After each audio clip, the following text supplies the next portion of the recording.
Let's take the next one. Usethenjwa. Is Sethenjwa around? Please, thank you. Can you clap hands for Sethenjwa as she comes forward?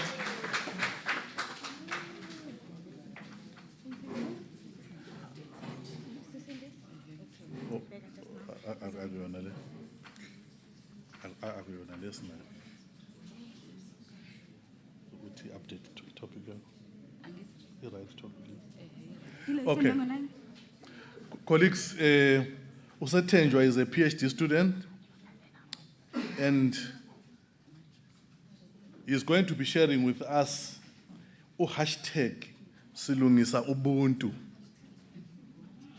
Hashtag Silungisa Ubuntu. Engaging vulnerable communities digitally to address the sources of gender-based violence in eThekwini. Over to you, my dear.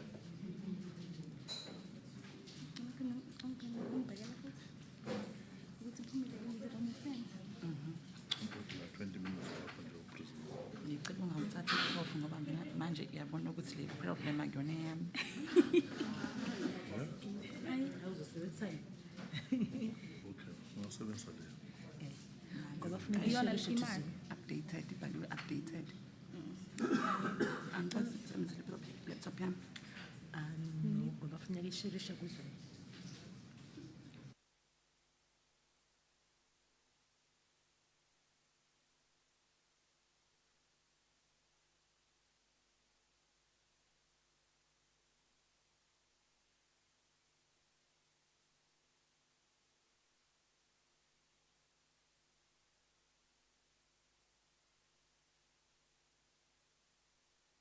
That he is a PhD student. If the senior scholar here said nervous,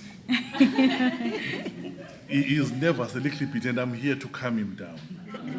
So allow him that space. Colleagues. Good. Guys.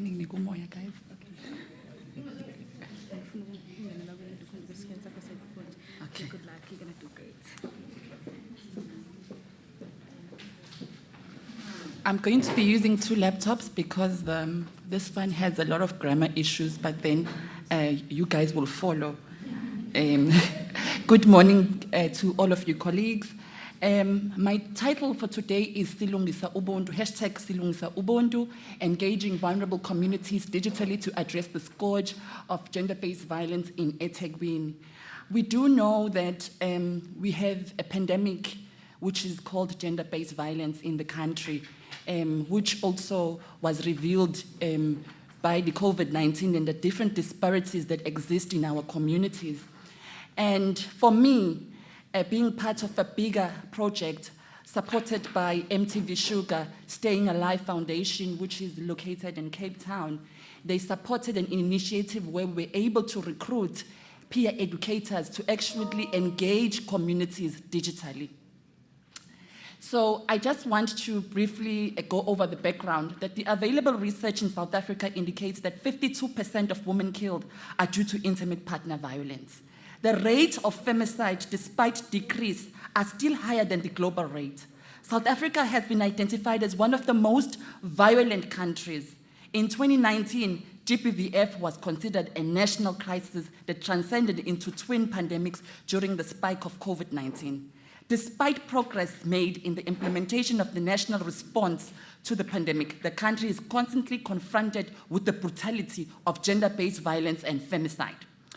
So, meted out against women, children, and LGBTQA+ persons. For this reason, it is imperative for us to be innovative in our strategies when addressing gender-based violence. In an effort to tackle the many underlying issues that contribute to gender-based violence, the MTV Sugar Ukulungisa Ubuntu Mending Humanity project was developed. It is a program focused at digital platforms that provided a safe space for young people and LGBTQA+ communities to engage in intensive dialogues using both virtual and contact peer education. Colleagues, I think it's quite clear from the onset that this is a pandemic, and I've also highlighted the height of which this pandemic is at. Young people within local communities were trained as peer educators to use online tools such as videos to stimulate conversations on gender-based violence. The videos that we used to engage communities were videos that were found under the MTV Sugar Staying Alive Foundation, which were already videos, which was a call initially for people to become actors and to act under certain themes such as sexual violence, and other forms of GBV. There's a range of themes that I'm still going to cover.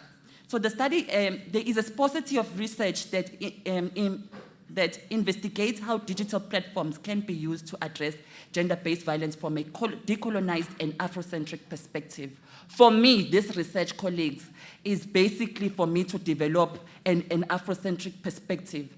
After looking at the videos from MTV Sugar, and in our training with our director for MTV Sugar, I did note that most of the videos the actors were using the English language, and we were asked to actually go with these videos and post them and use them in communities where people are using their own African language. So I just also want to highlight the problem and how big this problem is here in KwaZulu-Natal. So these are the statistics released by SAPS, that 201 murders were recorded, of which 53% were female. 71% of the assault GBV cases were inflicted upon women and girls.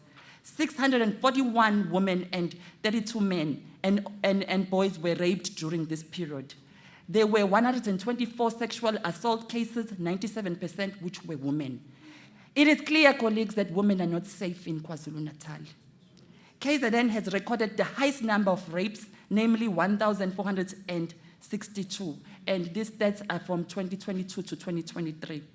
Out of the total of 5,877 across all provinces. Of significance to note is that 68% of rapes in KZN occurred in victims' homes or in homes of people known to the victim. This trend is mirrored at national level, where the statistics indicate that 64% of all rapes occur in victims' homes. It means that not only does this mean that we have a crisis in terms of sexual abuse, but the sexual abuse is happening in the victim's home. The perpetrators are known to the victim. So these are the two objectives. I initially had 3 objectives, but I had to remove one after I was looking at the parallel of this particular paper. So the aim of the study is to reflect critically on the effectiveness of virtual dialogues and content, and to attempt to develop a decolonized Afrocentric tool that can address gender-based violence using digital and non-digital means. So the first one was to explore the experiences of peer educators in using digital communication to address gender-based violence, and the second one was to develop a decolonized Afrocentric tool to address gender-based violence using digital means for virtual peer education. So the study is located in eThekwini, but our peers were recruited from hotspot areas. These are areas that have a high number of GBV cases, and the hotspot areas were Umlazi, Inanda, Ntuzuma, and KwaMashu. So I firstly start off with Ubuntu and just talking briefly about Ubuntu, but I don't want to bore you with the knowledge that you already have, but I just want to say that we talk about Ubuntu, but we don't talk about how do we mend Ubuntu when the philosophy is no longer reflective in our own societies. So again, I want to say Mashaba 2020, before level 5 of the national lockdown, the reported cases were 1,205. During this level, they had risen to 3,810. This was during COVID-19. Since 2000, GBV has resulted in the killing of more than 2,700 women in South Africa. Femicide in South Africa was 5 times higher than the global average, even before the COVID-19 lockdown. Out of 183 countries listed by the World Health Organization in 2016, the number of female interpersonal violence deaths in South Africa was the 4th highest and continues to increase. During every pandemic, the social infrastructure often breaks down, resulting in inequalities and conflicts. The exposure of women and girls to harassment and violence worsens. The researchers in India also observed the relationship between HIV pandemic and prevalence of gender-based violence. It is clear from the available literature that there is a need for projects and interventions that aim at mending humanness. So the theoretical framework that I am using is the Afrocentric theory, which I'm just going to go over the tenets. The tenets, which the first tenet being, there is no definite boundary between the spiritual and the physical realm of human beings. The second tenet being that all humans belong, both within and outside of our known physical reality. The third tenet being human beings have a prosperity for both rationality and emotion. And if you look at our videos, I am going to give you a snippet of our videos. We wanted to evoke emotion, which is quite critical in ensuring that behavior is reformed. The Afrocentric theory assisted the researcher to position African people in the center of analysis. So this is the project that we worked with. It's a huge project. It's across the entire province, across all provinces. So in this particular province, we recruited 25 young individuals in eThekwini to become peer educators. Each peer was trained to create safe spaces for young people to share their stories and facilitate help and support within the community. This intervention was facilitated both virtually using digital platforms, which means they had to post on Facebook, TikTok, and Instagram, and the comments, and they would have phrases in which they would use when they are posting, where they will comment, and the peer educator will be able to actually engage the young person who is commenting on the video on specific key areas that contribute to gender-based violence. So each of the chosen peers was paid a stipend of 3,500.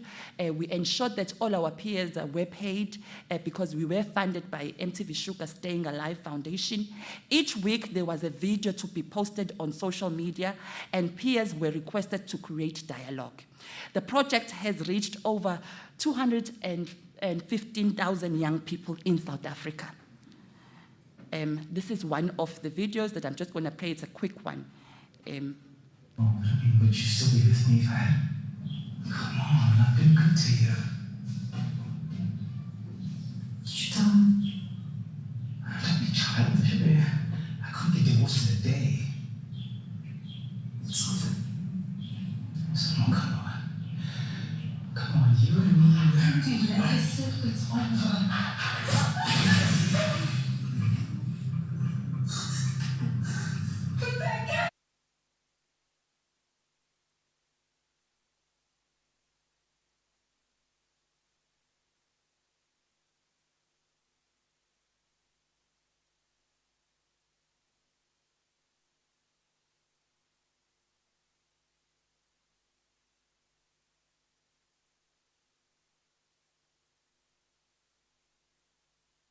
So that was just a snippet of what we exposed our young people in communities to, and what we really were posting on social media, and what we really needed young people to communicate on based on this. But because we saw that most of the time that English was the mode that was being used by MTV Shuga, you will see when I talk about the tool that we have developed, which is Afrocentric and uses purely isiZulu. And the second one was also just a quick snippet on secondary victimization.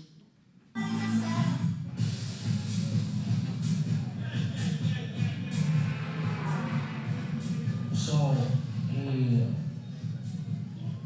raped you. Sis, I'm sure what you know with your woman daughter. I'm calling the man. And now we have the result from your right man. So I can't understand. Do you want this man to kill you before you do something, eh? This man threatened you. Okay, I feel like I said anybody was going to take me seriously now. Bafo, you tell him to see that you feel.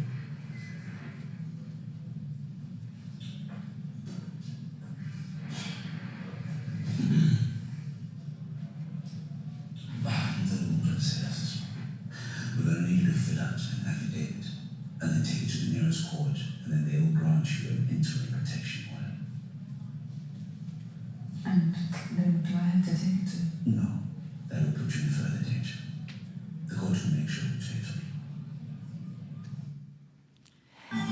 So, colleagues, the reason why we were using also this medium on social networks is because we wanted young people to also know what to do when they have experienced gender-based violence.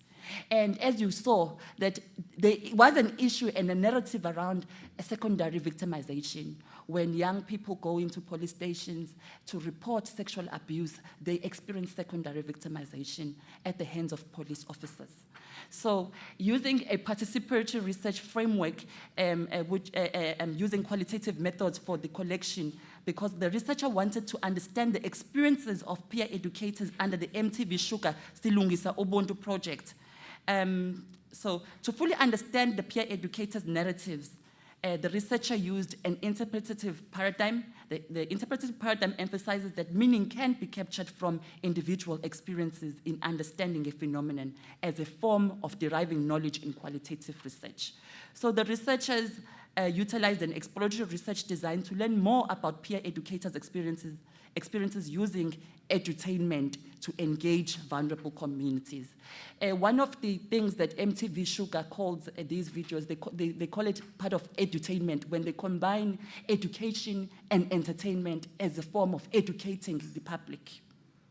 So I sampled from each of the hotspot areas, and I just took each peer educator from those hotspot areas, and I just had about five of us using participatory. They were part of my core, or they were core researchers in this particular project. So the participant had to be between the ages of 18 and 24. The participant was trained as an MTV Sugar peer educator. The participant lives in eThekwini. The participant voluntarily consents to participate in the study. So the findings of this particular study under the first objective, what are the experiences of peer educators using digital communication to address gender-based violence? So we've got the positive experiences where generally peer educators were just saying that they enjoyed using Facebook as a medium of communicating with young people. But they also, where are the negative ones, which I'm still going to come to, but they also said that they enjoyed it because they were able to create a bigger network. I mean, they had a lot of friends. It also grew their profile on these different social media platforms. The negative ones were concerning for me. Some participants noted some alarming experiences in using digital communication to address gender-based violence. And let me just read these two exhibits so that you could really get a gist of what I mean that these experiences were negative. So I think my body size was a problem. Remember that you have got a Facebook profile, so people would go and actually look at who is this person who's posting, and they would comment based on the body size. So as like this first participant who said, I had to block so many other black young women who body shamed me.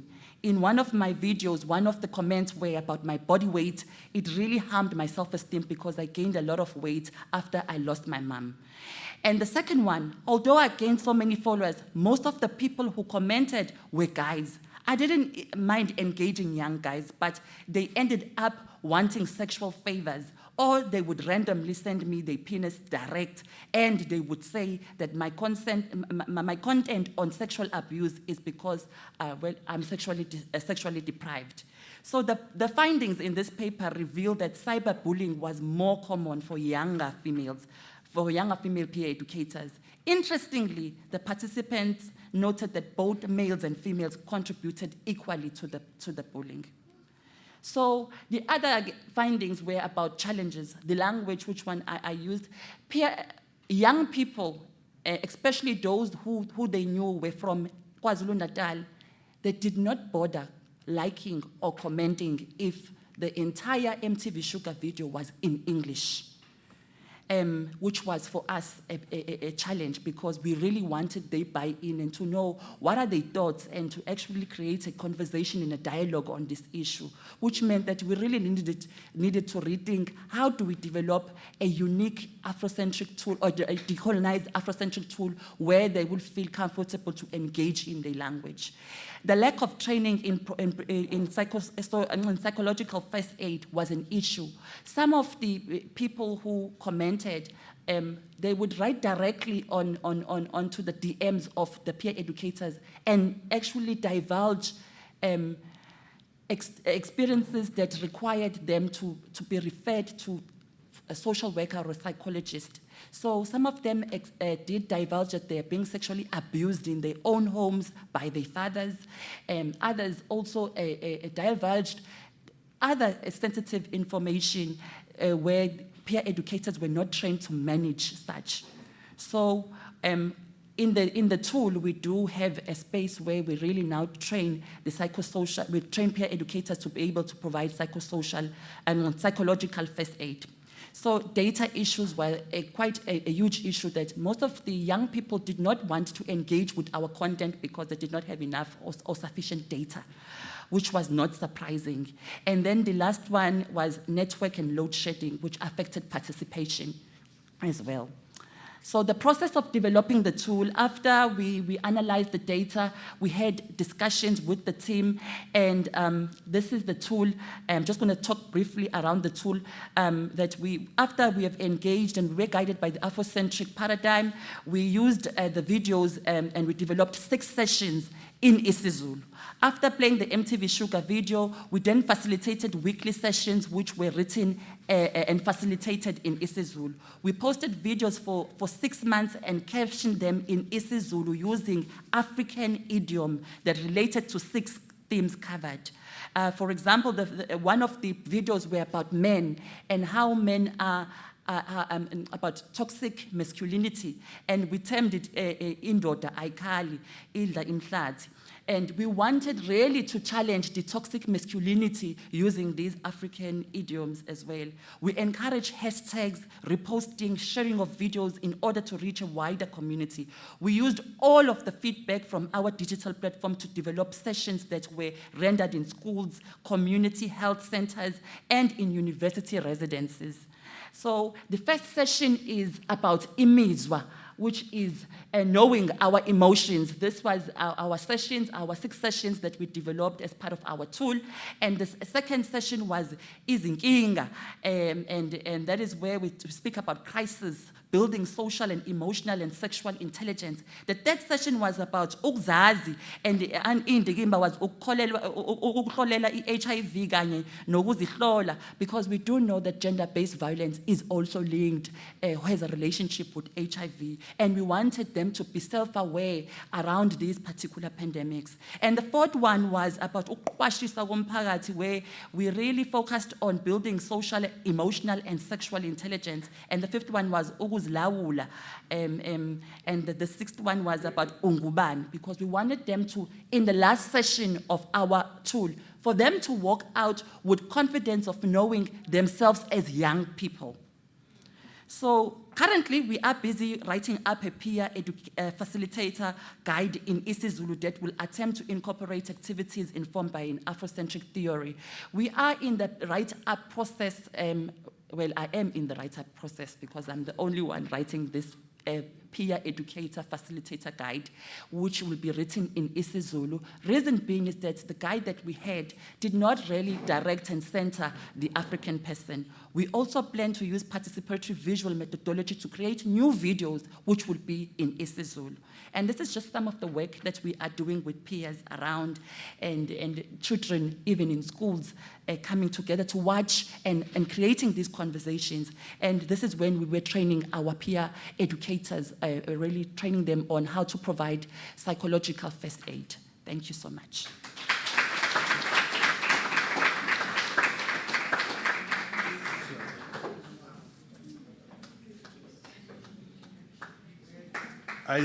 I suppose it deserves another.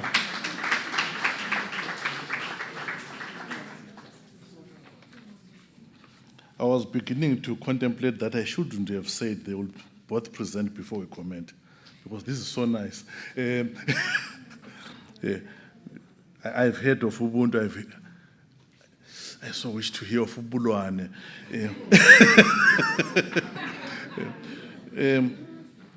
Thank you very much. Well done. Colleagues, reserve your comments, your questions after the next presentation. And by grace, James Ndlovu is now in. Please, James. It's your turn.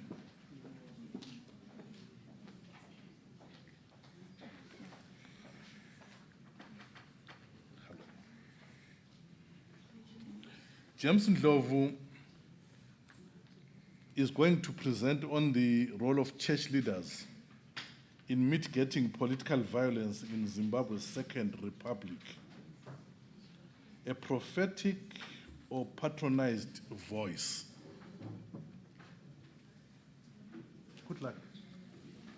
Thank you.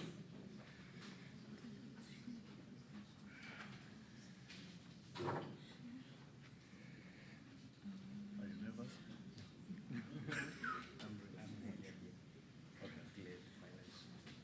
The good news, he's not nervous. So he says, thank you.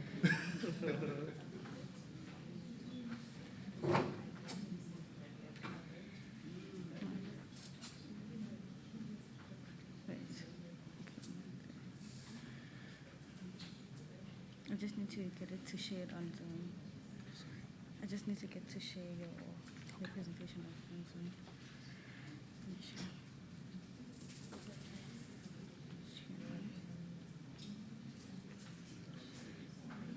Share. I don't know how to share. Man, also there's a lot of presentations open now. I just need to close a lot of them.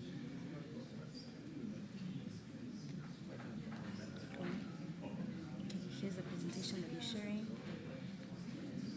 90. And then to your share. How does it turn that? Turn this. So James, Wenzo, just look at some point, whether I'll show you time. I don't know what's in there. It's 20 minutes. There's too many presentations open. But I will show you when you have 2 minutes left. Here's the presentation. So and then we do this. And then we come into. Oh, wait, now I see it. No.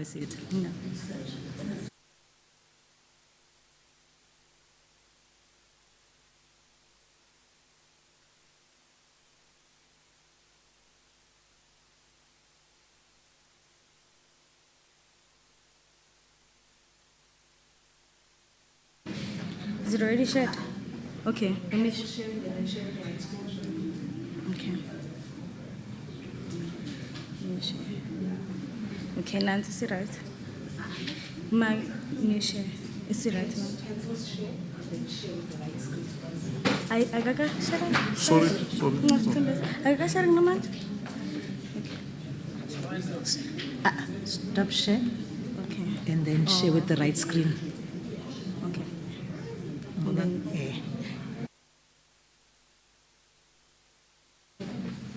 okay. Sorry. Oh, there you are. Thank you very much. Apologies for getting here late. Trust me, it is not African time, I promise. But good morning, everyone. I'm going to be presenting on the role of church leaders in mitigating political violence in Zimbabwe's Second Republic, a prophetic or patronized voice.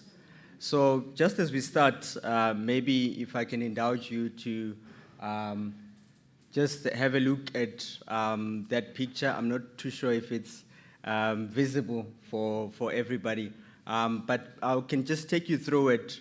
So it's a group of men and women who are clad in political party regalia for the Zimbabwe's ruling ZANU-PF party. And as you can see, there is the image of the sitting president, Comrade Emmerson Mnangagwa. So what is interesting about this picture is that though everyone is wearing political regalia, these are actually not politicians. These are, interestingly, church leaders. These are actually all pastors who are part of a group that is called the Pastors for ED, which is the initials for President Mnangagwa. And they believe that their existence is to pray for the sitting leadership, and that their responsibility is to make sure that that regime stays in power. And then moving on to the second picture, which is again another simple picture, just a man sitting with a Bible open. But I would also like to engage you in notifying you that this is not just an individual. This is Zimbabwe's opposition political party leader, Pastor Nelson Chamisa. And I bring in his involvement as a church leader in politics in trying to get us to understand the marriage that exists between the church and politics in the Zimbabwean setup, and how that has sort of translated into what we see happening in terms of the deep polarization that exists within that space. And maybe just before we get into the discussion, just for us to, a thought to have as I go through the presentation, there's this quotation by Mujinga which says that if the church can be used by politicians, the people can be abused and the resources misused by the politicians. So we'll try and understand how far true that statement is. So this research basically is about the involvement of the church in political processes in Zimbabwe. Like I said, Zimbabwe is much more of a religious society, with Christianity being the dominant religion. As statistics say that there are about 80% of the Zimbabwean population that profess themselves to be Christians, which then brings in the role of church leaders into being hands-on involved in politics. And it is also important to note that from the church leaders' perspectives, because that's what the study was trying to understand, their own understanding of the role that they play, especially in the national political processes, and how that has been affected by the environment that they find themselves in. So it is also important that to understand that they envision their role as having biblical roots from the Old Testament prophets who acted on behalf of God in challenging the state leaders whenever they departed from the will of God. So they see themselves as the watchdogs per se that bring the state into line whenever they transgress. And we're going to talk more about it when we get into some of the findings. So some scholars like Mosala have also interpreted the involvement of the church, even in ancient Israel, that the church or the Christian community has never been a homogeneous entity. And he has classified these prophets into different categories. And he said that there were two distinct group of prophets which spoke to their own constituencies. So he argued that there were those that were known as the royal prophets, or those prophets that operated within the courts of the ruling elite, which will be the first picture that we saw, those that are aligned to the ruling establishment. And then also there were independent prophets who spoke on behalf of the marginalized and invoked the idea that God is always on the side of those that are oppressed. So there's that distinction between the different prophets and their functions. Now, to bring this into the Zimbabwean experience, we have made a relation between the prophets of old in the ancient Israel as being modern-day church leaders in the broader sense of the church leadership. So in Zimbabwe, they have been equally involved in national political processes dating all the way back to the colonial era, where we see the involvement even of church leaders in ushering in the colonial project. And we continue also to see these disparities and them fitting in those different categories with ones that were supporting the colonial establishment and also those that were also against the colonial establishment, which then led to the emergence of liberation theologists who sought to fight against the prevailing status quo, which was seen to be oppressive to the people. And that gave birth to a breed of church leaders who were actively involved in the struggle for independence in Zimbabwe, and they continued also to play a role even in the post-colonial state, although that was initially quite minimal because during the liberation struggle, I think the church leaders were united against defeating the current system that was there.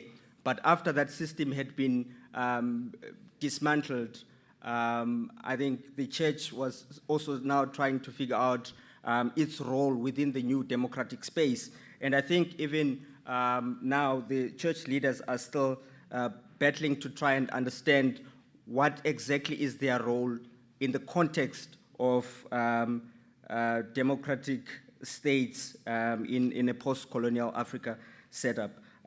So the study will basically look at the post-Mugabe era, which is the current era that Zimbabwe is currently in. After the disposing of Robert Mugabe, it was ushered into a new dispensation, which is called the Second Republic. So we're trying to understand how church leaders envision their role within this new dispensation, and whether or not this this new dispensation is actually new or it's a continuation of the old guard.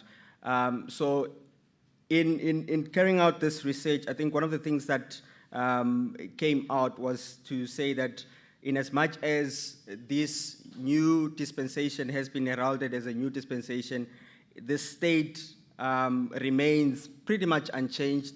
It still is violent, it still is militarized, and it's still characterized by the use of violence against its citizens, as evidenced by incidences of killings, abductions, torture, intimidation, and the victimization and the silencing of those that have the dissenting or opposing voices. So in terms of the theoretical framework that this study is based on, we used the social capital theory by Bordeaux in trying to understand how the church leaders have leveraged their social capital within their networks in order to influence the peace processes and be able to create mechanisms that abort and mitigate political conflict in the Zimbabwean setup. And then we're also using the transformative peace-building theory by Liedrich, which is a nonviolent mechanism, and to try and see how church leaders imagine themselves as agents of social transformation and how they use their agency in terms of being able to mitigate dialogue in cases where there is conflict that emerges on political basis. And literature actually says that the church leaders in his hierarchy, he says that church leaders are well placed in society to be able to be the initiators of this political dialogue, as they have access to both the members at the grassroots level as well as access to the political leadership at the top level. So that places them in an actually fruitful position in order for them to be able to mitigate violence. So in terms of the research, it is qualitative research, and we used non-probability sampling. Our focus was basically to engage with church leaders in Zimbabwe, church leaders that function within the Zimbabwean context, and get their own perspectives and their own understandings of how they imagine their roles in terms of mitigating politically motivated violence. So we engaged ourselves in interviews to try and decipher the information from the participants and how they imagine their role to be in society, and in as far as political violence is concerned. I think that was the major contribution that the study wanted to siphon out, to see how they imagine themselves in terms of political violence and how they have practically engaged their constituencies insofar as building peace is concerned. But I think it's at this point it's also important to highlight some of the challenges insofar as getting the church leaders to participate within such a research.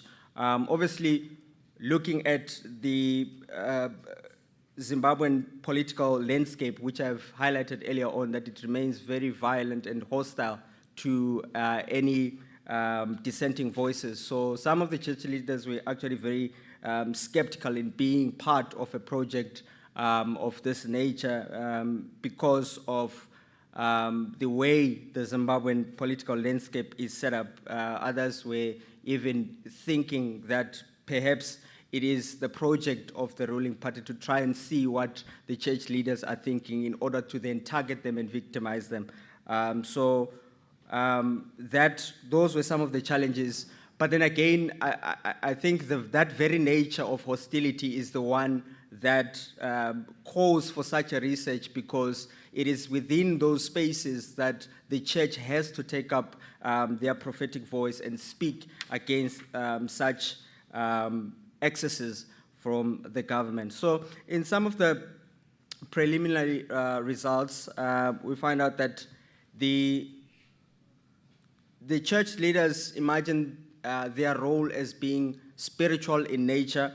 Most of them made reference to prayer, so they understand themselves as being spiritual leaders, and therefore, in terms of political crisis, they understand their role to be spiritual in nature and having to call for divine intervention, for God to intervene in dealing with the evil of political violence. But then again, others also imagined prayer itself as being a political act. As the study progressed, some church leaders imagined their involvement as being political in nature, through the understanding of the fact that prayer is not divorced from political life. They argued that it actually evolves from the daily issues that people face on a daily basis. Therefore, that informs their spiritual role in terms of directing prayer towards mitigating political violence. Again, they also noted that prayer has been politicized by the politicians. So you find out that in cases where the religious leaders call for national prayer on specific issues that have to deal with the nation as a whole, that invitation is accepted based on who has called that prayer. So they look at where is the person calling for that particular prayer, which ideological disposition are they part of. So if they are part of the court prophets, those that exist within the framework of those that support the religious establishment, then the opposition does not accept that call, despite it being a national call for prayer. So those are some of the challenges that the church leaders noted, that their voice is quite fragmented and there is so much division along not necessarily denominational differences, but also based on their political standings. And then the role of the church leaders in how they imagine it as being one that extends beyond just spirituality, but goes beyond into the social, political, and economic fibers. And therefore, they also highlighted that they play quite a role in the democratization process in helping the state to create a democratic culture that is conducive for dissenting voices to prevail, and one that is built on issues of tolerance, issues of equality, issues of inclusivity, which are some of the values that the church itself advances. So they tap in also into those values and help the state to create a democratic culture. And also they noted that much of this political violence happens around political elections. So they also spoke about them having a role to play in terms of voter education and educating their members that you can actually coexist with a person from a different political party. You need not be divided along party lines. So some of the findings include that the church leaders imagined themselves as being active players in the political processes, and others imagine themselves as being active participants in politics. So these ones believed that it is the duty and the role and the responsibility of the church leaders to be directly involved in party politics. And their understanding was, in as much as they can be partisan, that should not translate into violence. So they're saying that it is possible that church leaders can directly participate in party politics in order to influence and be the salt of the earth within the political spheres.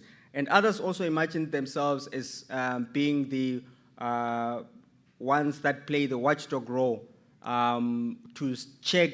to provide checks and balances of the system, to call out the government in instances where there are excesses from the government. So others imagine themselves as playing that watchdog role in order to strengthen the state and provide checks and balances.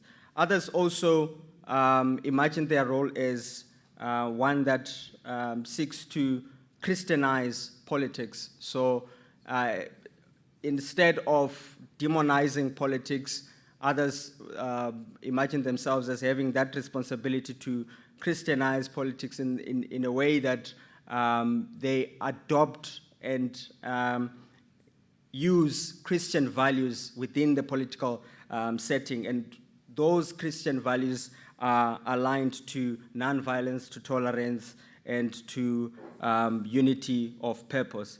Then also others saw the church leaders playing the role of being mediators in dialogue.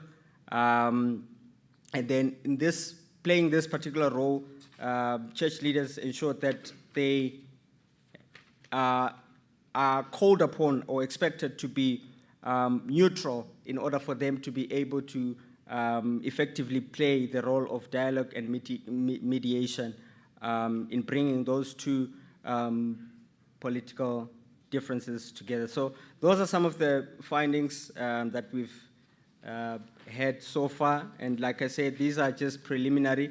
We're still making sense of some of these findings. Thank you very much.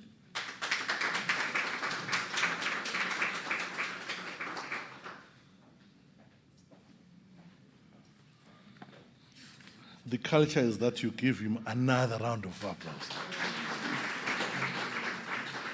Thank you very much for the two wonderful presentations. How long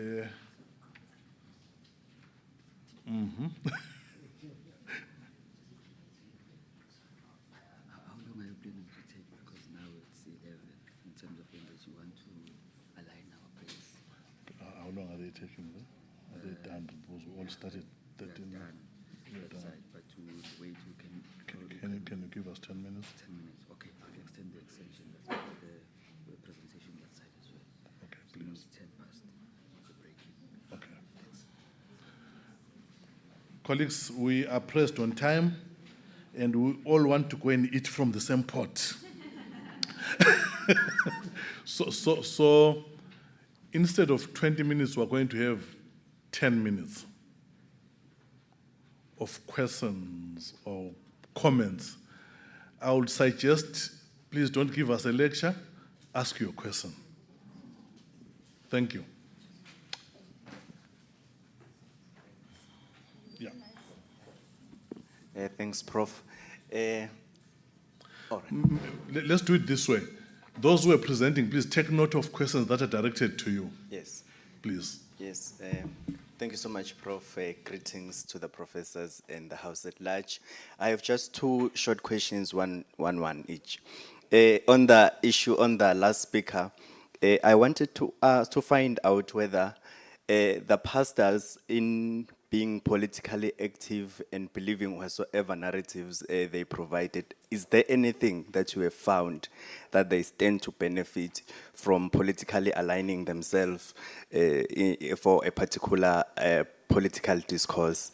And secondly, the issue on the JPV is a big, as a pandemic now in South Africa. The sensitive nature of the videos, have you thought about maybe the risk of harm to people who have went through such experiences before? And what did you do to ensure that that issues are mitigated? Thanks. Thank you very much.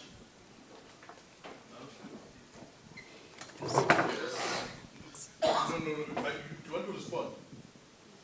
No. You will respond last. Let's take the questions. Just take note of the questions.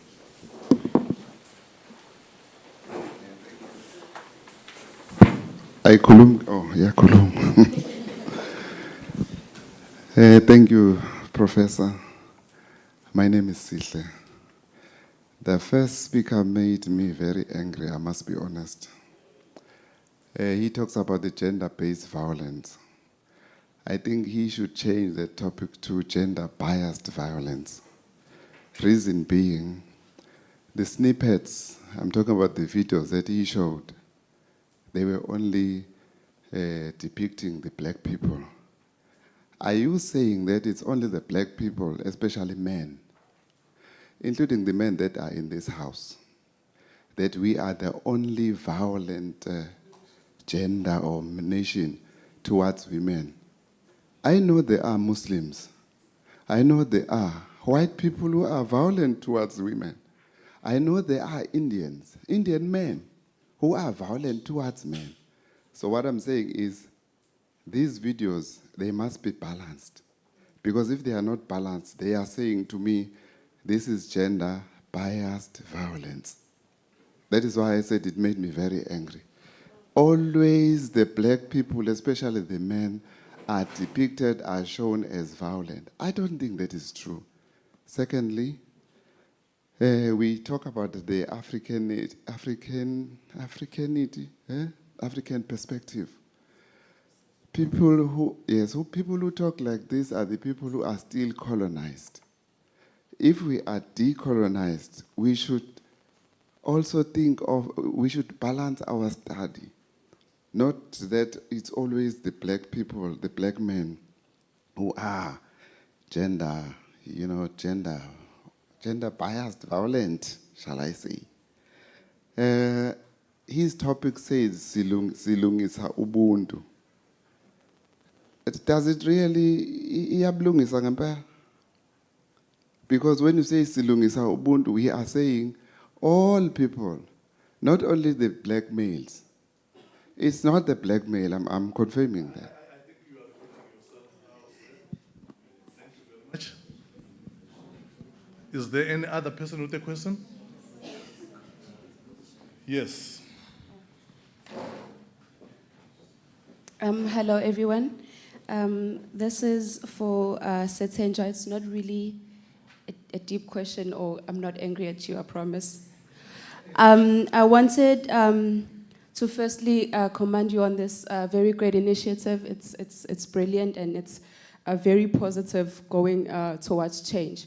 So I was very worried when I saw your topic and I saw digitally, because I went in my head, cyberbullying, cyberbullying, cyberbullying.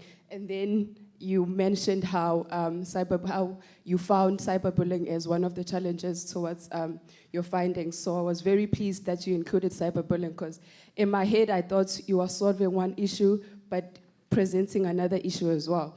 So my question was towards the people who posted the videos and they were cyberbullied or they got the negative comments.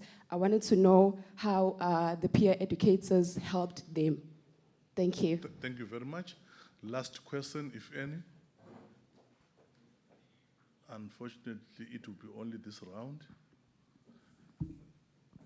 The last one. Question? Yeah, there is a question. The last one. Just to the point, you have got 30 seconds. Sanibonani. Bengisacela ukubuza ubhuti uJames Ndlovu ukuthi due to the political nature eZimbabwe and njengoba echazile ukuthi most participants were scared, wenze kanjani uqinisekisa ukuthi information ayitholile was accurate? Thank you. So can our presenters please respond? Siqale ngoSethenjwa. You have got 1.5 minutes to respond. I'll definitely try and sum it up. Firstly, I just want to answer Mr. Gombi, who asked about the sensitivity. We did have a psychologist who really assisted us with the cases if anyone was triggered, but participants needed to request or be referred if they wanted. So we did have an option for that. And in terms of the gentleman who said he was angry, I'm actually glad that he is angry, because that was also some of our sentiments when we were piloting and doing the project. We were also not pleased that most of the characters that were done in Johannesburg were black characters. And we were also very much worried about the discrimination and stigma. But however, we also recognize that we are under a pandemic and we need to start somewhere, and this is the beginning. And we are also aware that it's not only women who face gender-based violence, but as well as men. But this is just a tool, as I've said, that the decolonized tool, it changes the narrative a lot. And that is why I said that we have a second objective that is decolonize an Afrocentric tool that we developed to address the shortcomings that the gentleman has mentioned. Thank you.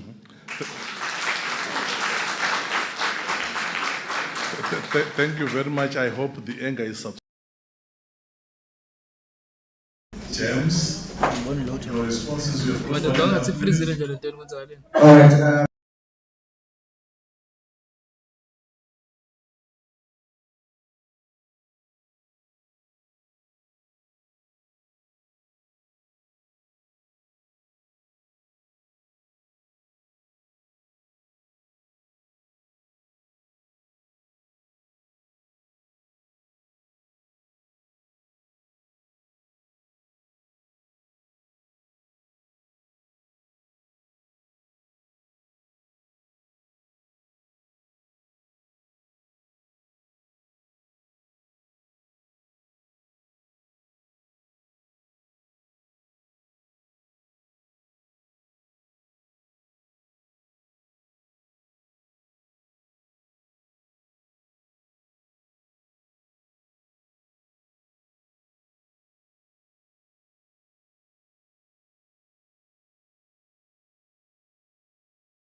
Moving on to the brief literature review, which actually provides a very brief South African context of the energy efficiency interventions. The first energy efficiency strategy in South Africa's vision was to contribute towards affordable energy for all and to minimize the negative effects of energy usage upon human health and the environment. This was in 2005. This same strategy's target for energy efficiency was to improve by 12% in 2015. However, a follow-up study that was done in 2017 by Sustainable Energy Africa highlighted the gendered dimensions of energy efficiency, suggesting that these programs may have varying effects on men and women due to their distinct roles and responsibilities within households and communities. Moving on to the theoretical framework. This research is situated within the framework of feminist geography and environmental justice, which emphasizes the intersectionality of gender, class, and race in understanding how energy policies and programs affect marginalized communities. Additionally, concepts such as the gender division of labor, empowerment, and social norms play a critical role in understanding the differential impacts of energy efficiency interventions. The question here will be, how then is this theory gonna be applicable to the study? It will enable a nuanced exploration of how gender and class intersect to influence the experiences and outcomes of energy efficiency interventions within South African housing. By considering these dimensions of identity and their interaction, the research will provide a comprehensive understanding. This framework covers hidden inequalities and disparities. So this is my main research question. So the broader issue to be investigated will be how do energy efficiency programs and policies in South Africa impact men and women differently, and what gender-specific barriers may impede the transition to energy-efficient housing. From the broader investigation, these will be the key issues to be investigated. One, what are the differing impacts of energy efficiency interventions on men and women in South African housing? Secondly, how do gender-specific roles and responsibilities within households influence energy consumption patterns? And lastly, what are the barriers, including access to decision-making, resources, and knowledge that can hinder energy-efficient housing practices for both genders? Moving on to the aim and the objectives of the study. The main aim of the study is to examine the gendered experiences of energy efficiency interventions in South African housing. The objectives are: 1, access to gender-specific impacts, assess the gender-specific impacts of these interventions, analyze how gender roles influence energy consumption, and lastly, identify and understand the barriers that hinder energy-efficient housing practices for both genders. Moving on to the significance of the study. How is the study relevant to housing? I have 2 prominent South African studies on energy poverty. The first one was a study conducted by Sustainable Energy Africa in 2014, titled Tackling Energy Poverty in South Africa. This study acknowledges that despite the many interventions, methods, and programs constructed and practiced, urban energy poverty remains a challenge in South Africa. The study goes on to mention the different intervention methods and programs, which include the INEP, which is Integrated National Electrification Program, the FBE, which is the Free Based Electricity Policy, the FBAE, which is Free Basic Alternative Energy Policy, and the IBT, which is Inclining Block Tariff. It concludes that there should be aligned and coordinated coordination of government plans and policies, review and rethinking of the implementation process of policies, the strengthening of databases, and engaging with communities. However, this study focuses on energy poverty on a broad aspect, and it is not gender sensitive. The second study is a paper conducted by a lecturer at Rose University, Ismail. I could not find the year, unfortunately. The study is titled An Empirical Estimation of Energy Poverty in Poor South African Households. Although the study does look at poor households, it's still not gender sensitive. Hence, this study addresses a critical gap by exploring how these programs affect men and women differently, and identifying gender-specific barriers that hinder the realization of energy-efficient housing. Moving on to the methodology. This study will employ the pragmatic paradigm following a sequential approach. The study will begin with the quantitative perspective in order to observe trends and develop informed interview questions that will probe on identified issues. A stratified sample of households in South African low-income communities will be surveyed to gather quantitative data.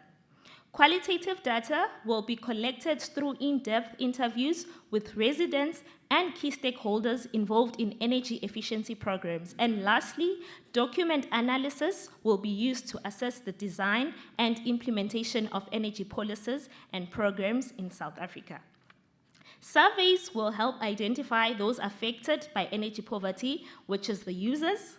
Interviews will further gather information of how and why the identified respondents from the surveys are affected from the user perspective. Interviews with key stakeholders will comprise of the producers and the suppliers of electricity. And lastly, document analysis will be done from IDP, which are your integrated development plans, and the regulatory and distributive policies of energy. Data will be analyzed using both qualitative content analysis and statistical techniques, allowing for a comprehensive understanding of the gendered experiences. To ensure trustworthiness of the study, the study employs the mixed method approach, which combines surveys, interviews, and document analysis.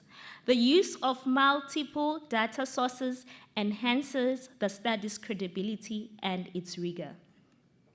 The limitations and delimitations of the study. Firstly, one limitation of the study is that it focuses on low-income communities and may not capture the full spectrum of experiences. Secondly, time and resource constraints may limit the extent of data collection. The limitations include a focus on gender disparities, which may overlook other intersectional factors and a geographical scope confined to South Africa. The possible findings, as I had stated when I started, the study is still on a proposal stage. So these are the possible findings and analysis. The study expects to uncover gender disparities in the adoption and impact of energy efficiency interventions in South African housing. It is anticipated that gender-specific roles and responsibilities within households may influence energy consumption patterns and the benefits derived from energy-efficient technologies. Lastly, the research aims to identify gender-specific barriers such as access to decision-making, resources, and knowledge that can hinder energy-efficient housing practices. Lastly, in conclusion, the recommendations of the study.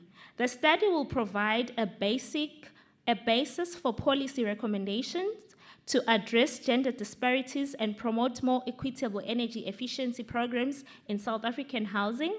Ultimately, these recommendations aim to contribute more inclusive, effective, and sustainable energy policies and programs in South Africa and potentially serve as a model for other regions with similar challenges. Thank you.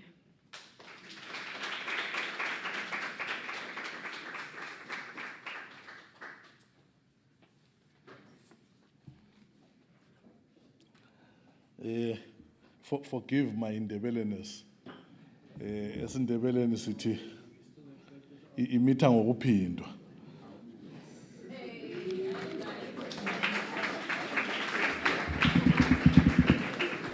Isn't it I asked for forgiveness? No, thank you very much, Melissa Sibanda, and thank you guys for doing it again, the clapping of hands.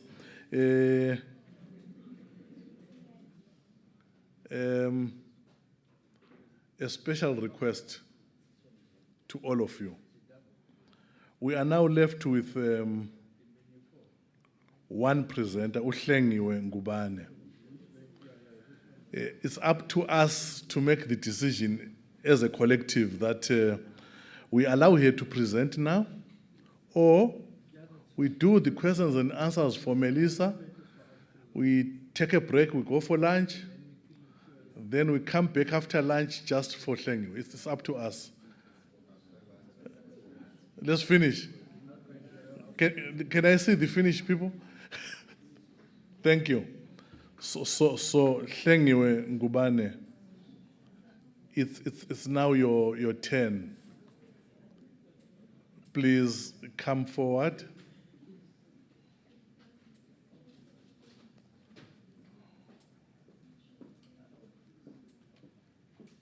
Hlengiwe Ngubane. Uzokusiza uAmanda Khululeka.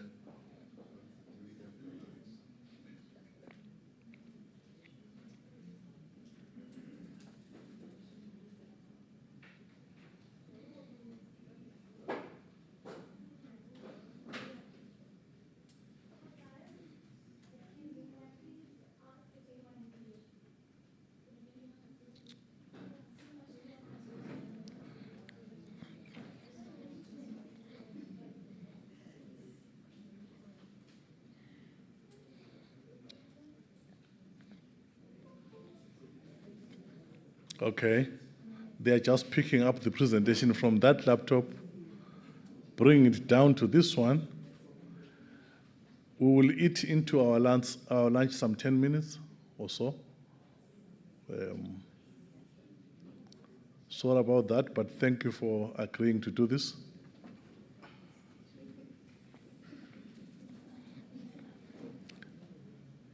I just want to give a warning to Professor Smith that next year you may have to find 10 rooms for this event because all these students will be presenting. You are in trouble, actually. Okay, so we need a hall, actually. It will be something else.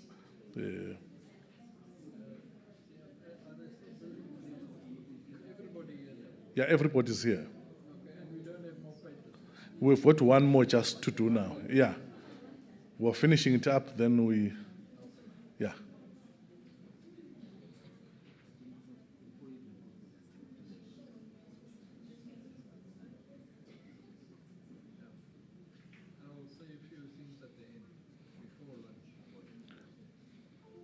Hayi ngiyibona ngathi igender inenkinga impela. Amaphepha egender maningi, kunenkinga gender. Ready. Okay.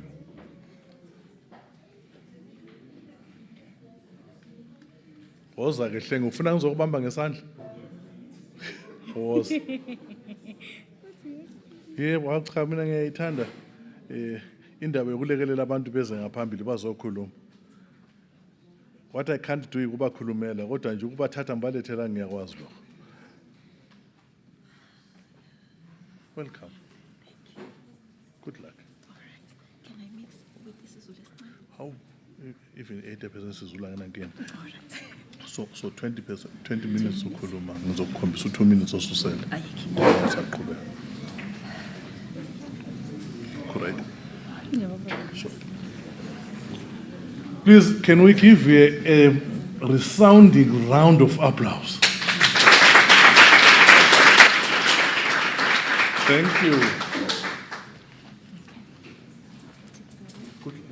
Thank you.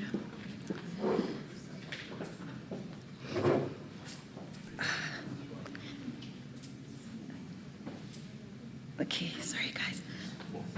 Imagine a world where intricate tapestry of indigenous knowledge and modern science intertwine to shape not only our health, but the very spaces we inhabit. Greetings, esteemed faculty and fellow researchers. My name is Hlengiwe Mbalenhle Ngubane. Currently, I'm doing my master's in architecture under the supervision of Dr. Machahama Mteto. So this is the overview of what I will be covering today. Please kindly note that I am at a proposal stage as I am waiting for ethical. Hence, I'm waiting for ethical approval. The background: with a rich cultural diversity with varied beliefs and tradition, Durban has a diverse ethnic population. Durban's population consists of more than 60% of Black African people, and a large number of these people resort to African traditional healing as their primary healing method. When comparing healthcare facilities in Durban's context, Umuti Market is the only facility that is open to the public that caters for African traditional healing. I'm going to go through the who, what, and why for my research topic. Who will the proposed integrated healthcare center cater for? It will be catered for the Durban's local and also for the rural to urban migrators who move from rural to the city in search of job opportunities and tertiary students. What is the proposal? An integrated healthcare facility that will cater for both biomedical and Nguni traditional practices is what is proposed, and why. This is because there is a lack of integrated healthcare facilities that is found in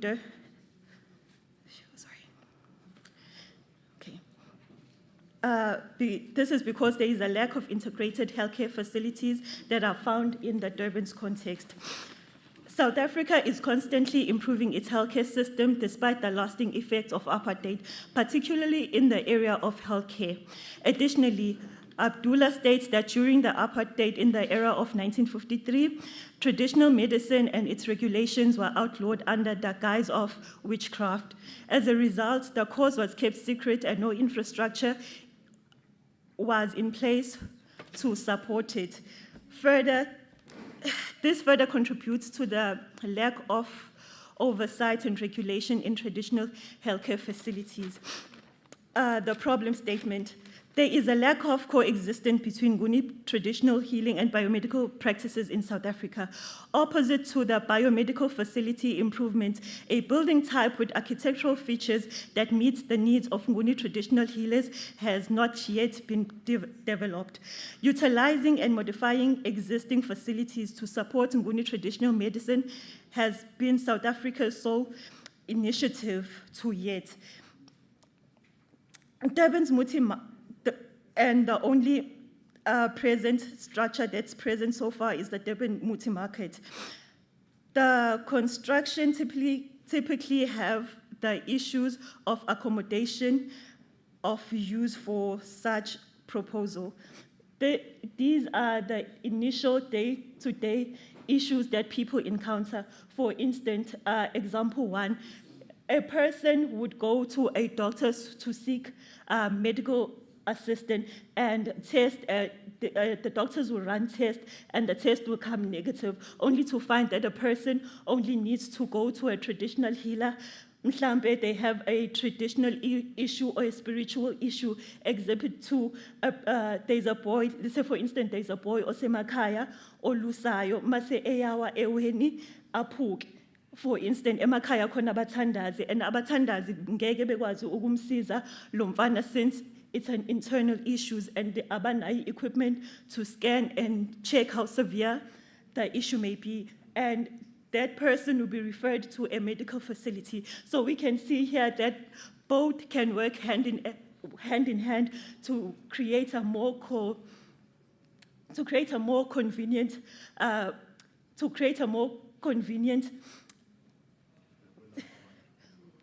create indawo more convenient ukulapha abantu ezisazi ukuthi isikhathi impilo yomuntu. The more into it delay, the more it becomes severe and maybe untreated. Masengithi, the main aim of the study is to explore the architectural response to the coexistence between Nguni spiritual healing practices and biomedical practices. And the objectives of my study is to identify the discourse between Nguni spiritual healing and biomedical practices. 2, to change the modern society's negative perspective in Nguni traditional healing practices and reassociating traditional values with the society's cultural norms, customs, and beliefs. The third one is to analyze and understand the relationship between spiritual healing and biomedical practices. The third one is to analyze already existing infrastructure that cater for Nguni spiritual healing as well as biomedical practices. The last one being to develop a design principle based on the coexistence of Nguni spiritual healing and biomedical practices through the exploration of an integrative healthcare facility. The primary question is, how can architecture respond to the coexistence of Nguni spiritual healing and biomedical practices? And my secondary question are, what are the crucial roles of Nguni spiritual healing and biomedical practices in societies? What is the social perception of Nguni healing and biomedical practices? The third one being, what are the components and theories combining Nguni spiritual healing and biomedical practices? The fourth one being, what are the underlying issues in the current infrastructure that caters for Nguni spiritual healing and biomedical practices? The last one being, how can architecture influence the coexistence between Nguni spiritual healing and biomedical practices to create a more holistic well-being facilities that heals the mind, body, and spirit? The concepts and theories that are used to help me assist with my research, the underlying theories and concepts were chosen to carefully illustrate how urban informality as an environment defined by people may be used to generate meaningful architectural forms, support the hypothesis, and respond to the main issues. They also address the sub-questions raised above. The main theories that will be used to help me with my studies are decoloniality, social integration, and critical regionalism. And to break down the theories, the first one being decoloniality, under the theme of restoring of the African mind, and the criteria are to identify order principles, social structures of a culture, and self-identity. And under social integration, under the theme of establishing and setting in which two distinct can coexist in harmony, under the criteria of cultural sensitivity, elimination of prejudice and stereotype, and the last one being generational inclusivity. The third one is critical regionalism, which responds to the context of soul of societies, customs, and traditions, under the criteria of linking between society and cultural context, spirit of a place, and environmental identity. And the research methods that will assist me in my research are as follows. An example of secondary sources or resources: consider published literature, reports, records, conference, and theses. And I will be using illustration sketches, field notes, and field notes from case studies to gather information. And I will also gather first-hand information from patent participants. Semi-structured interviews will be used. However, the questions are left open-handed to provide further information. And under my literature review, I divided my literature review into 3 categories. The one chapter is titled Nguni Spiritual Healing and Biomedical Methods. I looked at the world view for both practices. So under Nguni spiritual worldview, an African does not look for God outside, above, or beyond his own creation. In the Nguni spiritual worldview, which sees mind, body, and spirit as an entity, there is no separation between physical and the psychological difficulties, which are illnesses. And the biomedical worldview, the origin of the biomedical worldview may be traced back to other aspects of Western cultural, political, economic impact to co-evolved with it and traveled with across the world. Biomedical health phenomena separates between the body and the mind. According to this point of view, sicknesses emerges as a chemical, bodily, and psychological changes, and it is caused by a biological effect. And the second chapter is conceptualizing holistic well-being, exploring the Nguni traditional healing realm and biomedical within indigenous cultural systems. Under the Nguni, I'll be looking at the three main practitioners, being the Izangoma, which are diviners, Abathandazi, the faith healers, and Izinyanga, the herbalist. And under biomedical, I try to trace biomedical's origins from ancient Egypt. Ancient Egypt was a civilization that existed from 300 and 5025 BCE.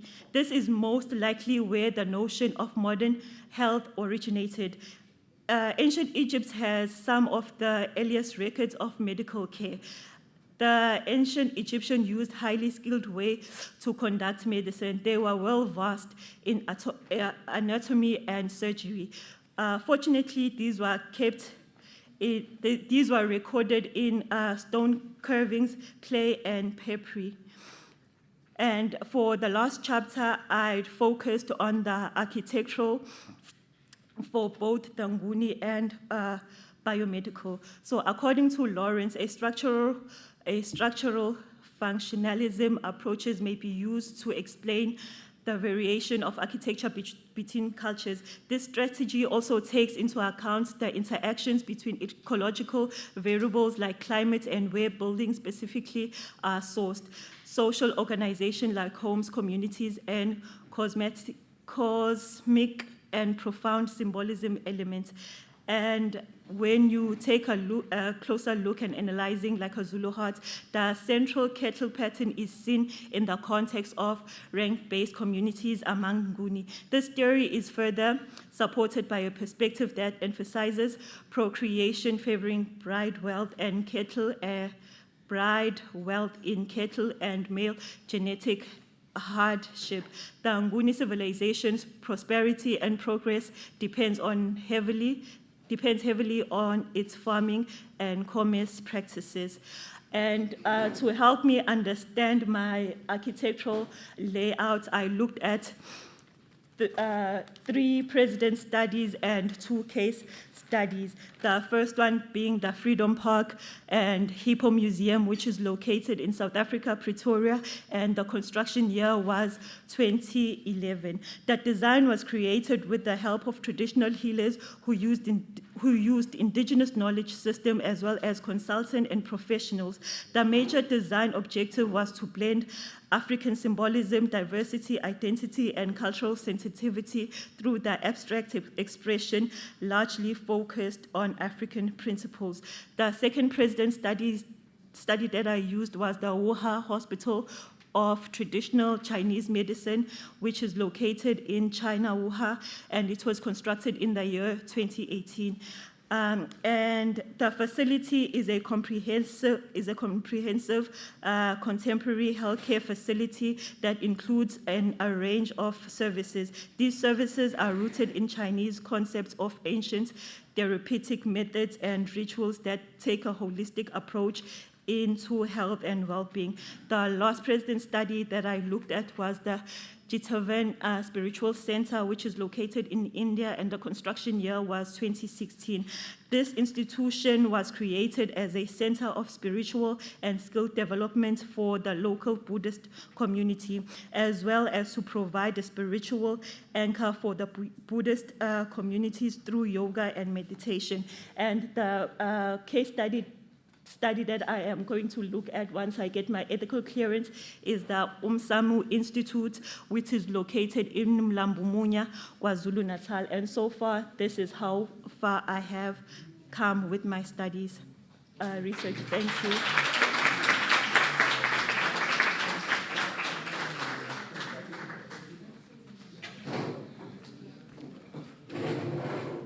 Njengoba sengike ngasho.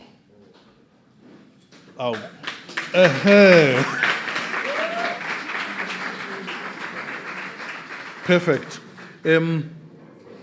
Thanks, Hlengiwe. Just maybe to applaud you on two things. Uhlengiwe qala uyangibuza private la uthi kulungile ukuthi ngisebenzise isiZulu na. Ngithi yebo. The university has got a dual language policy, so you can actually do your research and do the write-up in Zulu. Ayikho inkinga. Ume khona ngezukuzwa,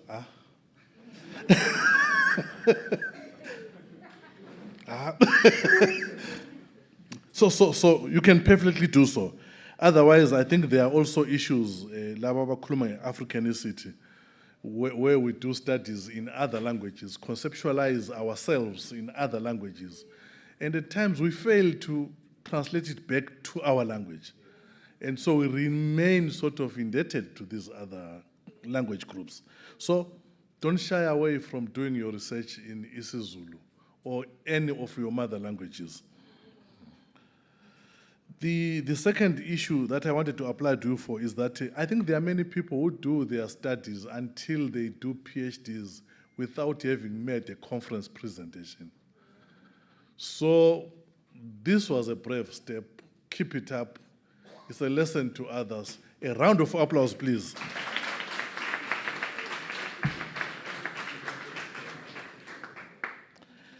Kati-ke, in my isiNdebele as umuntu ongumnguni, we say elisinamuva liyabukwa. She is the last one. Guys, time for questions and comments. I would allow you to ask questions to any of the presenters of this last round. Then I will give them a chance to respond at the end. So, questions? Comments?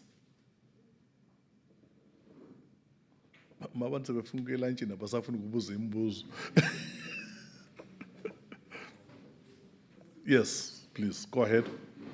Thank you, Prof. Congratulations to the colleagues who presented wonderful studies indeed, and great work that has been put in. And the last speaker was talking about the, I didn't hear well, maybe you were advocating for the coexistence of the traditional way of healing with the Western. Did I get you right? Then that is good, because to me, I just thought, no, you recognize that the world also has evolved and has developed to this far, and we are not just squashing the other way of doing things, which is now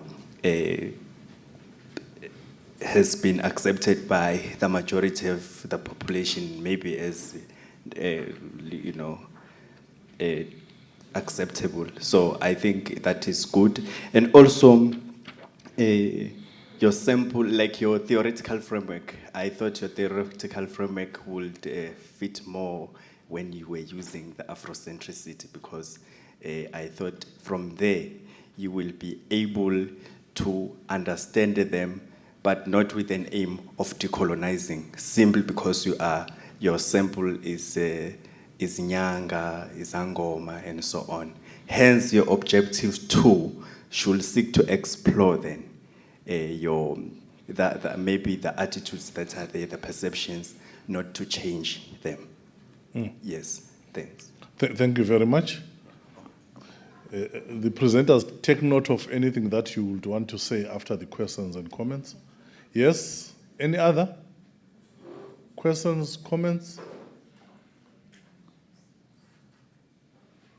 Oh, please. No, we're done. So we only have a comment, no questions. Yeah. Can we clap hands then for the presenters? Excellent. I hand over back to Babu, Dr. Keswa. Thank you.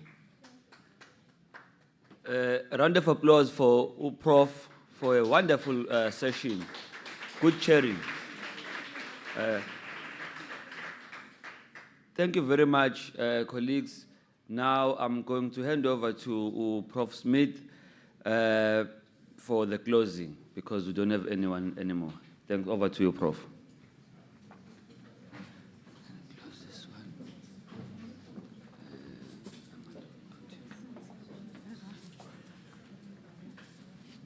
Can I just look for your presentation?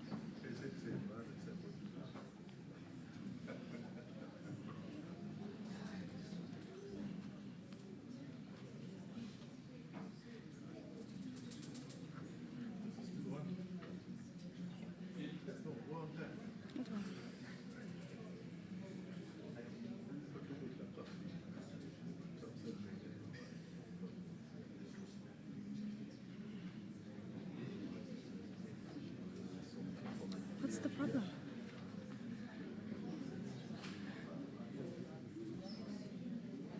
Oh, Prof, I haven't found it's not here. Could you please send it again, Prof? The presentation. Is it not there? It's not attached.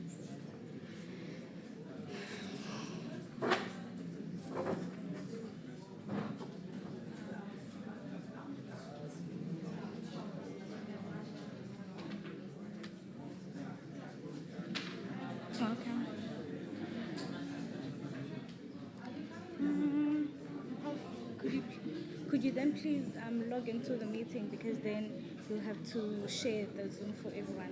That's why we were using this one. Oh, but I don't have the link now.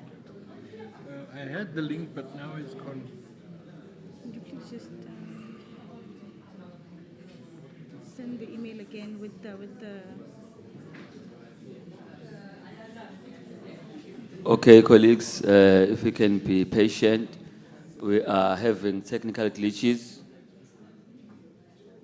but soon we'll be connected. Which one is it, Prof? To the colleagues online, virtual community, please be patient. We will be with you shortly. We still have technical glitches, and we are waiting for Prof to do the closing. I'll copy it from here and paste it on this email here. And then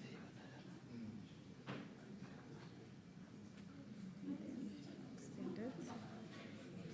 Send email.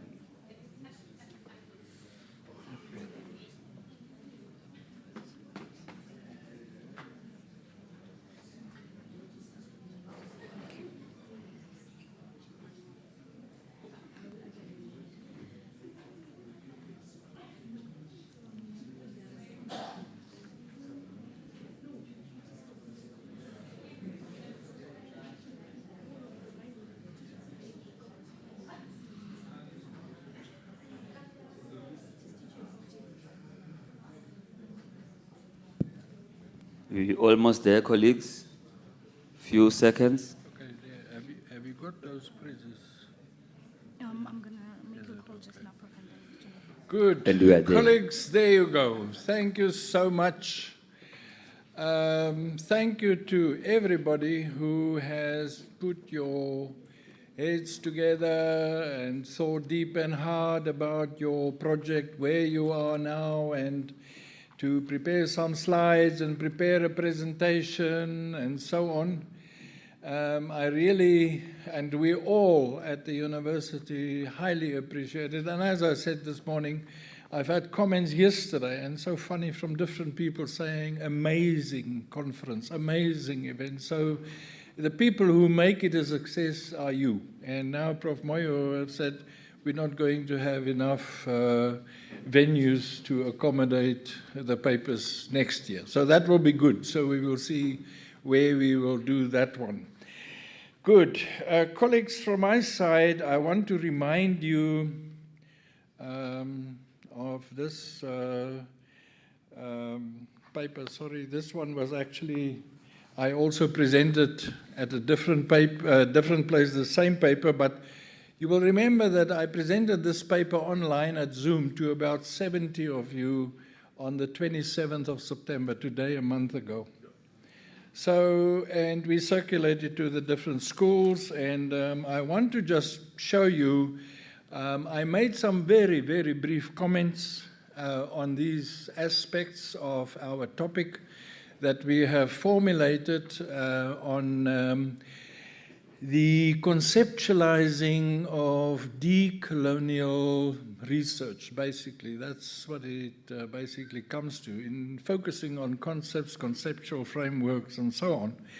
So thank you very, very much. I think that all the papers are in this broad paradigm. They are decolonizing because you are conceptualizing, you are working with concepts and with theories that's available in the global realm.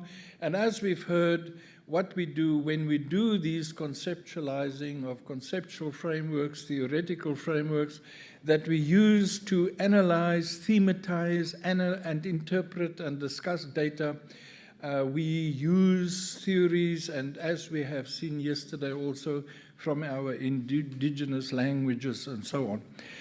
So these are very important aspects of research, PhD research in the decolonizing of knowledge framework that I have very, very briefly touched on. And these were sent out. Quite a number of you have responded, and I gave you some samples of how to do this, how to develop it. Many of you are doing it with your supervisors and so on. And then I said in this last one, if you have to think on what you want to present, think where you get your main insight from now. You see, in all research that I have been, research capacity development and research publication capacity development that I have been engaged in over 30 years, I think the most important and important notion for your own positioning of your research and your own contribution to scholarship is the notion of insight. So what is your insight? We work within the broader field, we must know our broader field, but what is your individual contribution, or the group of people if you work in research groups? So does it come from your argument about your gap, the gap in existing research? Then you must know, all of us must do all these things in terms of research constantly for papers and so on. But you must always say, where is my main insight focused? Am I focused on working and arguing for this is where the gap is, and that's what I and some of my colleagues want to fit in and work on.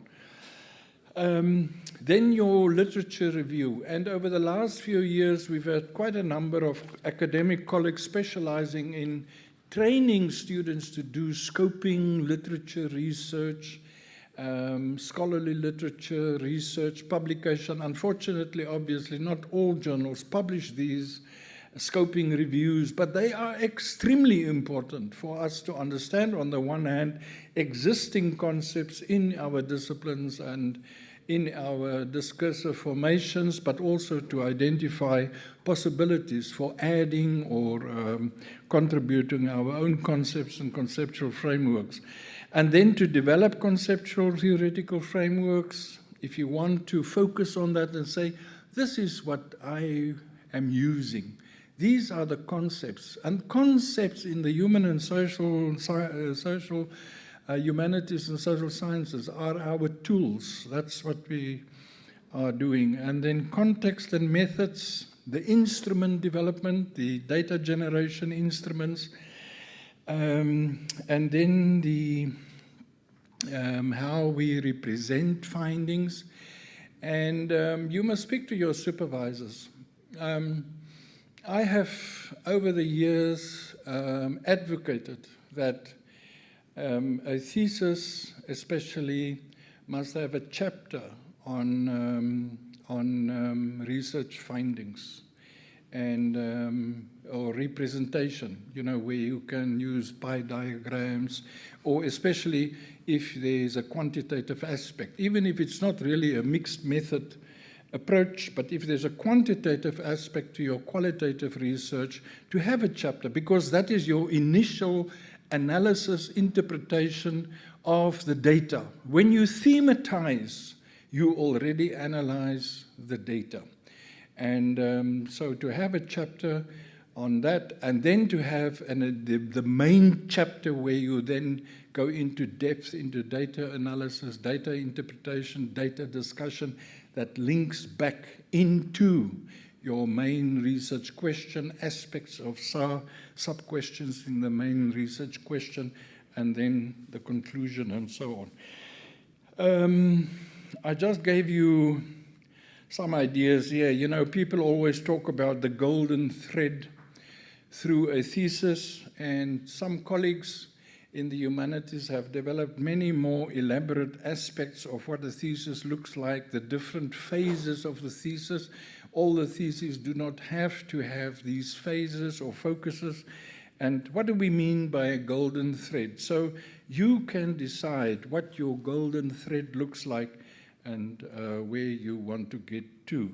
And thank you so much. I see quite a number of you have really followed this outline of how to present a paper. We will talk more about it. There are many different ways in which to present a paper. But I think all the journals in South Africa, we are moving into a direction where we want abstracts that crisply focus on the kind of matters that the paper is dealing with and so on. So thank you so much. I hope next year we will have a just as vibrant, maybe even more vibrant conference, postgraduate conference. We will decide when to do it. And as we have seen, you can already present when you are about to present your PhD proposal, or if you have just presented it, you can come and present it and maybe get some feedback from a colleague. My philosophy is present your work in as many forums as possible to get feedback, and it also adds to the discussion. You can do it then, you can do it after your literature and conceptual or theory review, you can do it when you have developed a draft conceptual framework or theoretical framework, you can do it when you are busy data generation. So listen, these are amazing things that I'm finding in my data, and they link up to literature and scholarship, or you can do it while you're doing data analysis. And you remember that I always say, you know, and in the older sciences we talk about coding. Coding is just another term for thematizing. In some of the disciplines, these themes are set. in statistical analysis and so on. But in especially qualitative, transformative qualitative research, we need to go generate rich data and then optimum data and use that, thematize that. And remember, when you thematize and put sub-themes to it, it already interprets the data. And then when you write up, you can plan, how do I explain this? Paragraph 1, paragraph 2, paragraph 3, and so on. Colleagues, that's all I want to say about this. The only thing that remains are the prizes. And you remember we said we will hope to give you a prize for some papers delivered.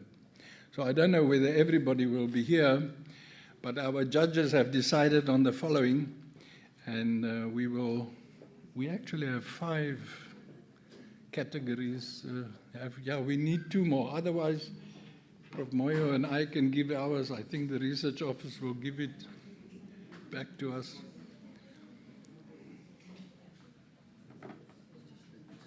Oh, there are 4. Just one, just give me one more.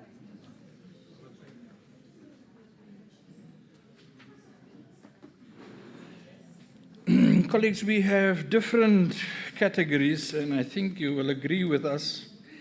In our opinion, the paper that engaged and problematized, and with whom we could problematize the notion of Africa centricity, the best is the one by Sandile Gumbi. Sandile.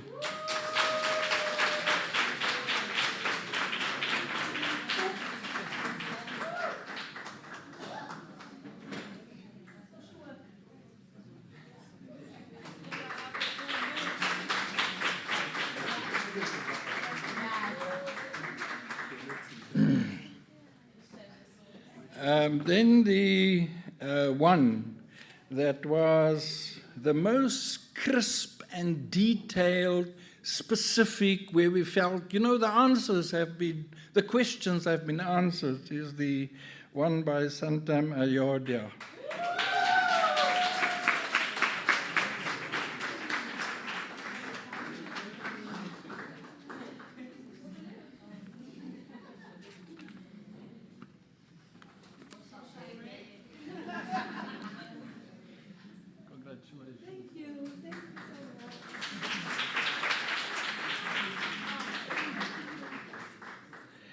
Then the paper that we felt was the most critical, constructive from the ground up, Nokokanya Zondi, Nokokanya.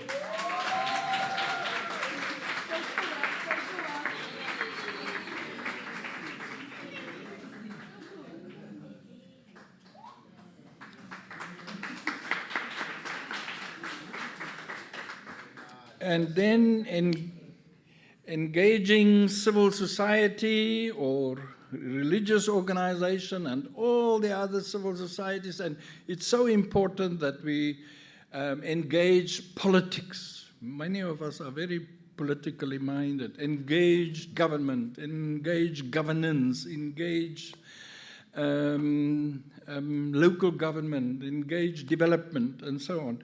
But civil society organizations, we felt this morning's paper by James and Glover was quite explicit, exciting.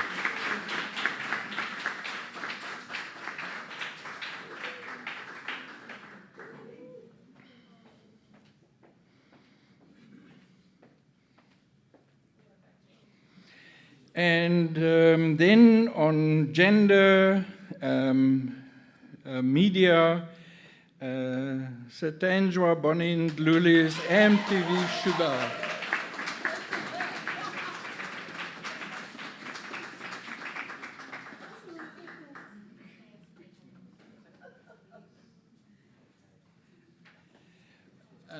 Could all the staff and also the chairs please join us for some photos with the best papers in these categories. We will have some more categories, hopefully next year. and we will take it from there. But one big round of applause for everybody.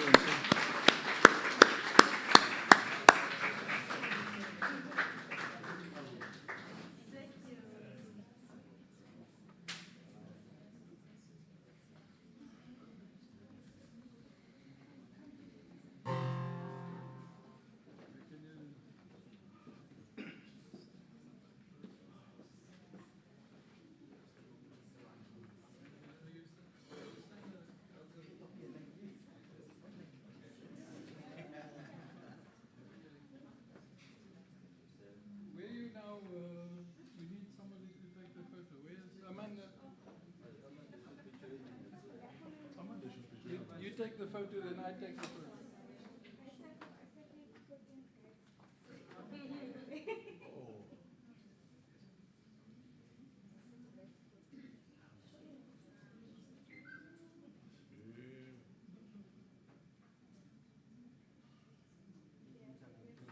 Is it working?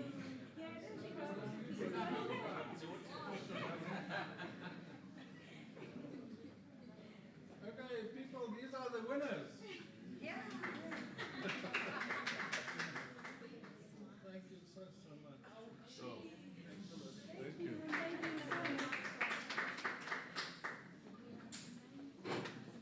Right, people, that's all. Let's go for lunch. Thank you so much. Travel safe. Thanks, Prof. Okay, there's a slight delay with the delivery of lunch, so they're still preparing, but I think we can still idle around and have further discussion regarding our papers while we wait for lunch. Because after lunch, we will be going home. So please, we said we are applying things and we are conducting ourselves in an African way. In an African context, you do not live on an empty stomach. Please, do not live on an empty stomach. Thank you. A special thanks to our virtual attendees, and to them, it's a goodbye. Thank you.